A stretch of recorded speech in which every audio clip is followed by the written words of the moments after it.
Hello दोस्तों, welcome back to Iqbal Skills. आज हम top 50 engineering basic concepts series के आखिरी 5 कॉन्सेप्ट समझेंगे। चलिए शुरू करते हैं। Question number 46, what is tensile strength?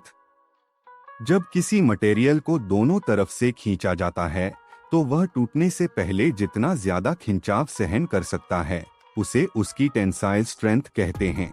Tensile strength किसी मटेरियल की वह अधिकतम क्षमता है जिससे वह खींचने वाले बल को टूटने से पहले तक सह सकता है। उदाहरण के लिए स्टील की रॉड को दोनों तरफ से खींचने पर वह कुछ समय बाद टूट जाती है। Question number 47, what is compressive strength? Compressive strength किसी मटेरियल की वह क्षमता है जिससे वह दबाने वाले बल को टूटे या कुचले बिना सहन कर सके। कंक्रीट इसकी सबसे अच्छी उदाहरण है। जैसा कि टेंसाइल स्ट्रेंथ में हमने किसी मटेरियल को दोनों तरफ से बाहर की ओर खींचा था, उसी तरह कंप्रेसिव स्ट्रेंथ में हम उसी मटेरियल को दोनों तरफ से अंदर की ओर दबाते हैं। अब वह मटेरियल टूटने या कुचलने से पहले इस दबाव को जितना ज्यादा सहन कर सकता है उसी क्षमता को कंप्रेसिव स्ट्रेंथ कहते हैं।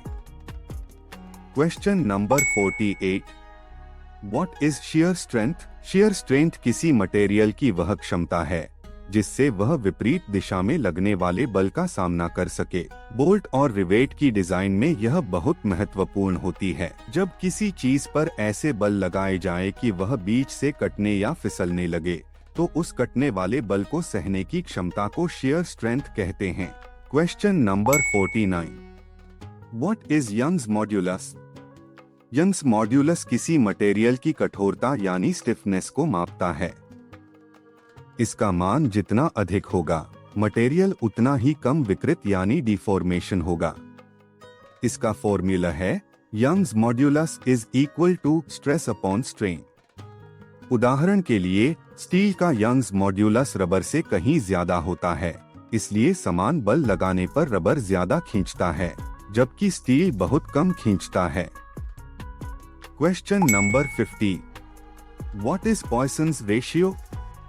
जब किसी रबर या धातु को खींचा जाता है तो उसकी लंबाई बढ़ती है और चौड़ाई कम हो जाती है।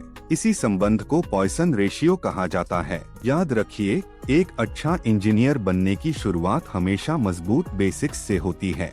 अगर आपने ये 50 इंजीनियरिंग कॉन्सेप्ट्स अच्छी तरह समझ लिए तो आगे की पढ़ाई और इंटरव्यू दोनों में आपको फायदा मिलेगा।